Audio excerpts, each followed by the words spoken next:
এই নে, আমি তোকে এই ছোট্ট আয়নাটা দিলাম। আয়না? এটা দিয়ে আমি কি করব? এটা সাধারণ আয়না নয়, এর নাম সত্য দর্পণ। আরে, তুই সেই ভিখারি মেয়েটা না? তুই শেষ পর্যন্ত এখানেও এসেছিস। দেখছিস না আমি নীলপরি হয়েও হিমশিম খাচ্ছি, আর তুই ভাবছিস তুই পারবি? যা, ভাগ এখান থেকে, নইলে তোকে ভস্ম করে দেব।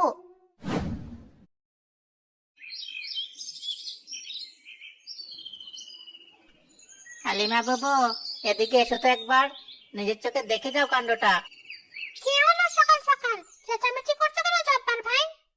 আরে চেঁচাবো না, তাকিয়ে দেখো ওই পারুলের বাগানের দিকে। পুরো রাজ্যে খরা চলছে, এক ফোঁটা বৃষ্টি নেই, সবার জমির ফসল পুড়ে ছাই। আর এই এতিম মেয়েটার বাগানে দেখো, গোলাপ আর জবা ফুল কেমন ডগমগ করে ফুটে আছে। এটা কি স্বাভাবিক কোনো ব্যাপার? তাই তো, কাল বিকালেও তো দেখলাম গাছগুলো নেতিয়েছিল। এক রাতে এত ফুল ফুটলো কিভাবে? জব্বার চাচা, হালিমা খালা, আপনারা এমন জটলা পাকিয়েছেন কেন? কিছু হয়েছে? কিছু হয়েছে কিনা তুই ভালো জানিস। সত্যি করে বলতে পারুল, তুই কি কোনো কালো জাদু চর্চা করিস? তা না হলে এই মরা জমিতে তোর গাছে এত ফুল ফোটে কি করে? চাচা, কালো জাদু আমি জানবো কোত্থেকে? আমার মা বলতেন গাছপালা মানুষের মতো কথা বোঝে, আদর বোঝে। আমি ভোরে উঠে এদের গোড়ায় পানি দিই, আর মন থেকে চাই যেন ওরা ভালো থাকে। আমার হাতের ছোঁয়ায় ওরা যদি খুশি হয়ে ফুল দেয়, তাতে আমার কি দোষ? রাখ তোর কথা। আদর করলেই মরা গাছে ফুল ফোটে না। তোর মধ্যে নিশ্চয়ই কোনো ভেলকি আছে। দেখিস বাপু, তোর এই ভেলকির কারণে যেন আমাদের গ্রামের উপর কোনো বিপদ না আসে। বিপদ কেন আসবে খালা? আমি তো এই ফুলগুলো দিয়ে মালা গেঁথে বাজারে বিক্রি করি, সেই পয়সায় আমার পেট চলে। আমি তো কারো ক্ষতি করিনি। আজ ক্ষতি করিস নেই, কাল যে করবি না তার গ্যারান্টি কে? শুনলাম ওই গহীন জঙ্গলে নীলপরি নাকি খুব রাগী। সে যদি শোনে তার চেয়েও ভালো বাগান তোর আছে, তাহলে কিন্তু তোর রক্ষা নেই। যার মন পরিষ্কার তার ভয়ের কিছু নেই চাচা, উপরওয়ালার ভরসা। আপনারা শুধু শুধু চিন্তা করবেন না। ওরা বুঝে না যে ভালোবাসার শক্তি জাদুর চেয়েও বড়। তোরা কষ্ট পাস না, আমি আছি তো।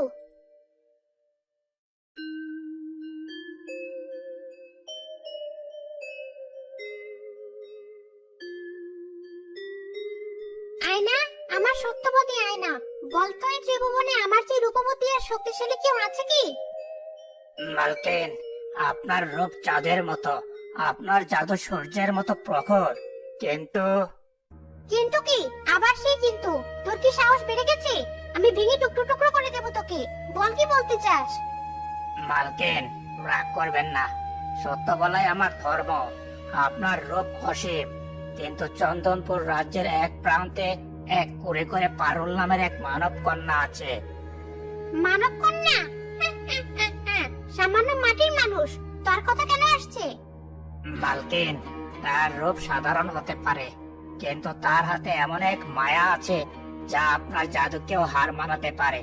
সে মরা গাছে হাত রাখলে ফল ফোটে।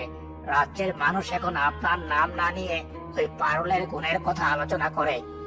কি বললি? সামান্য এক ভিখারির মেয়ে আমার চেয়ে বেশি গুণবতী? আমার রাজ্যের প্রজারা আমাকে ছেড়ে তার প্রশংসা করে? বাতিল, অনুচর বাতিল, কোথায় তুই? হুকুম করুন মালকিন, আমি উপস্থিত। তুই এখনই যা, দেখে আয় ওই মেয়েটাকে। আর মনে রাখিস, এই পৃথিবীতে সুন্দর শব্দটি শুধু আমার নামের সাথেই বসবে। ওই মেয়ের অহংকার আমি মাটির সাথে মিশিয়ে দেব। আমার জাদুর দাপট ও এখনো দেখেনি। মালকিন, কিন্তু শুনেছি মেয়েটা খুবই ভালো। তার ক্ষতি করলে যদি প্রকৃতির নিয়ম উল্টে যায়? চুপ, আমাকে জ্ঞান দিবি না। আমি যা চাইবো তাই হবে। তুই শুধু খবর রাখ কবে আমি ওকে ধ্বংস করার সুযোগ পাবো।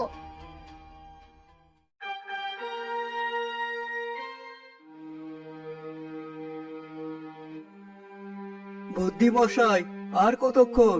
সকাল থেকে আপনারা শুধুই নাড়ি টিপছেন। বেগম সাহেব আর কোনো উন্নতি দেখছে না কেন? ওনার শরীর তো বরফের মতো ঠান্ডা হয়ে যাচ্ছে। যাবো না, মাফ করবেন। আমার বিদ্যা বুদ্ধি সব খরচ করে ফেলেছে, কিন্তু রানীর এই অসুখ সাধারণ কোনো অসুখ নয়। মনে হচ্ছে কোনো অশুভ বাতেন ওনার গায়ে লেগেছে। আমাদের লতাপাতার ওষুধে কাজ হচ্ছে না। জাহাপনা, আপনি অস্থির হবেন না। হয়তো আমার সময় শেষ হয়ে এসেছে। আমার প্রজাদের আপনি দেখে রাখবেন। না বেগম, এমন অলক্ষণে কথা মুখে আনবে না। তুমি ছাড়া এই রাজপ্রাসাদ অন্ধকার। আমি তোমাকে যেতে দেব না। উজির সাহেব, রাজ্যের সব হাকিম কবিরাজকে খবর দিন। যাবো না, আমরা সবাইকে খবর দিয়েছি, কিন্তু কেউ রোগ ধরতে পারছে না। তবে তবে কি? থামলে কেন? যা বলার স্পষ্ট করে বলুন, জীবন মরণের প্রশ্ন। রাজবুদ্ধি বলছিলেন, প্রাচীন পুঁথিতে একটা জাদুকরি ফুলের কথা লেখা আছে। জি যাব না, তার নাম সুবর্ণলতা। কথিত আছে নীল পাহাড়ের সর্বোচ্চ চূড়ায় দুর্গম পাথরের খাঁজে এই ফুল ফোটে। একমাত্র পূর্ণিমার রাতে এটি দেখা দেয়। যদি কেউ ওই ফুল এনে রানীর কপালে ছোঁয়ায়, তবে রানী সুস্থ হয়ে আবার আমাদের সাথে দাঁড়াতে পারবেন, নতুবা আজ রাতের পর আর আশা নেই।